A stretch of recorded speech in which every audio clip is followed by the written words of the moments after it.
Hi, this is M. This is my Myasthenia gravis victory vlog. This is my story of believing for deliverance.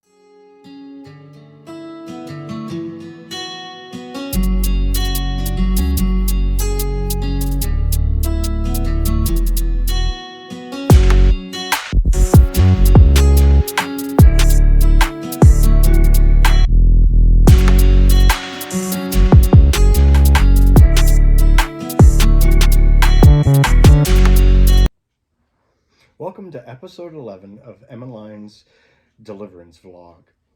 Today we're discussing myasthenia crisis and what that means. For me, that means extreme muscle weakness, shortness of breath, and the oximeter, which is not supposed to get technically under 88. If it's 88, you need to go to the hospital. For me, the last time I was in the ICU, it got to 74. So, we keep this around for times when, just in case, just to check my breathing. But even if your levels are high, let's say they're at 97, you can still have really shortness of breath. And doctors have told me that you should still get to the hospital if you feel that shortness of breath. Yes, Denkezal is showing how important this ox is. But regardless, going to the hospital is really important. And Denkezal is going to talk about that later. Even though we should spiritually stay our minds on the fact that we are healed and we are delivered, sometimes we still need to go to the hospital in order to get treated. When I was going to the hospital, and even on a daily basis, I focus on the fact that I need to win the battle on a daily basis. Some verses to keep in mind for this are Ephesians chapter 6, verses 12 through 13. For we wrestle not against flesh and blood, but against principalities, against powers, against the rulers of the darkness of this world, against spiritual wickedness in high places.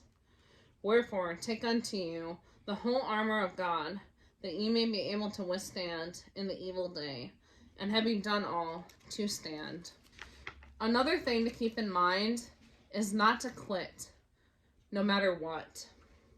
There's a scripture in Matthew where it talks about the Canaanite mother and how she came to Jesus asking him to deliver and heal her daughter from a demon. In Matthew chapter 15, verses 22 through 28, it says, And behold, a woman of Canaan came out of the same coast and cried unto him, saying, Have mercy on me, O Lord, thou son of David. My daughter is grievously vexed with a devil. But he answered her not a word. And his disciples came and besought him, saying, Send her away, for she crieth after us. But he answered and said, I am not sent but unto the lost sheep of the house of Israel. Then came she and worshipped him, saying, Lord, help me. But he answered and said, It is not meet to take the children's bread, and to cast it to dogs. And she said, Truth, Lord, yet the dogs eat of the crumbs which fall from their master's table. Then Jesus answered and said unto her, O woman, great is thy faith. Be it unto thee, even as thou wilt. And her daughter was made whole from that very hour. Have you ever felt that God didn't answer your prayers? This Canaanite woman made her request known to God, but God didn't seem to answer her. Is this God's will, to not answer prayer? This very situation from the Word is also addressed in 10 Hours to Live, which is the book that I've been reading practically every day by Brian Wills. So what did the woman do? She didn't get offended. She didn't quit. She refused to give up. She persevered. She was persistent. And in the end, Jesus healed her daughter. It takes bulldog and absolute persistence to obtain God's promises. Denkezal, what verse do you have and what can you talk about myasthenia crisis? Well, I can tell you that we have something to remember is that we have a personal adversary who is trying to steal our promises away from us. If we go to John 10:10,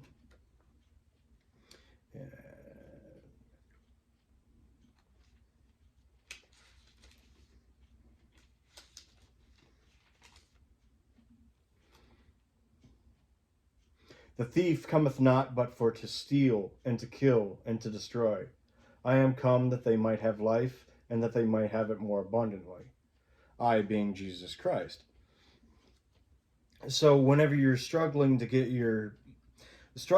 your believing because your promise that you're trying to claim isn't coming to fruition in your life, just remember there's more than one agent at work in this cosmos. When you need to go to the hospital, don't think to yourself that, oh, I have God, so I don't need to. Well, sometimes God works in the medical field as well to try and achieve miraculous healing. And it's not just the miraculous healing. Sometimes you do need that treatment. Sometimes you do need those drugs that the medical field offers. It's not, oh, well, God's just going to heal me just because. Well, sometimes God works within the doctors to heal you. Sometimes that's the option that there is. And you can't just sit there and go, well, I'm not going to go to the hospital. Sometimes you do have to go. And if you wonder which is the difference between when to believe and when to go or any of that, just think to yourself, what do I know? If you know that you know that you know that you need to go to the hospital, you need to go to the hospital. There was a time when I wasn't sure. We were on our way, then I forgot some medication, and then we were like, well, we can stop at McDonald's on the way because they don't feed you for the longest time when you're there. And then David and I were like, okay, it's time to go. Like, I really need to go. And that was the time I wound up in the ICU. So if it's time to go, go. That's the best advice we can give you for this kind of, for a crisis anyway. And for the significant other involved in the myasthenia life, make sure to be prepared with humor, because sometimes these situations can go from good to really bad really fast. But don't lose hope. Things can look bad, but everything will turn out all right if you can keep your positive mindset and your positive believing in line. Something else that he was always ready to do is he'd come home and he'd be in bed asleep, and then it's like my neck was falling over, and then, David, it's time to wake up and go to the hospital. Oh, okay. He was always ready to go. So as that significant other, make sure you're always available to go to the hospital. Thus the hospital grab bag and always having a pillow and a blanket in the car. Because sometimes the hospitals, especially during the COVID time period, sometimes the hospitals are overpopulated and you'll need to stay in the car while you wait for your significant other. Yes. To get the help that they need. Yes.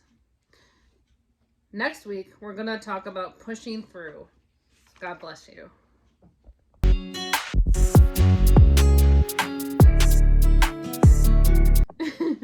Welcome to episode 11 of Emmeline's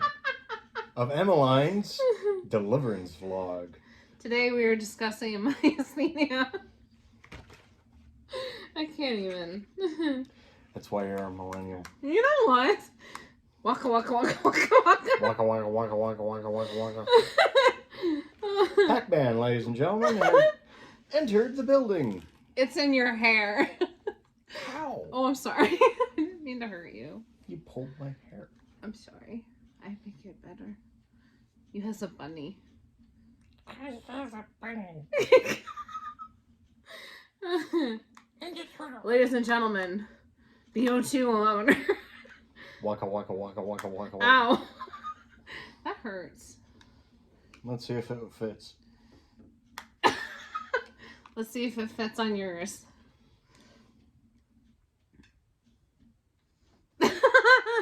He has an earring, ladies and gentlemen. This is what happens when we are punchy and we are trying to do videos. Mine. It doesn't work.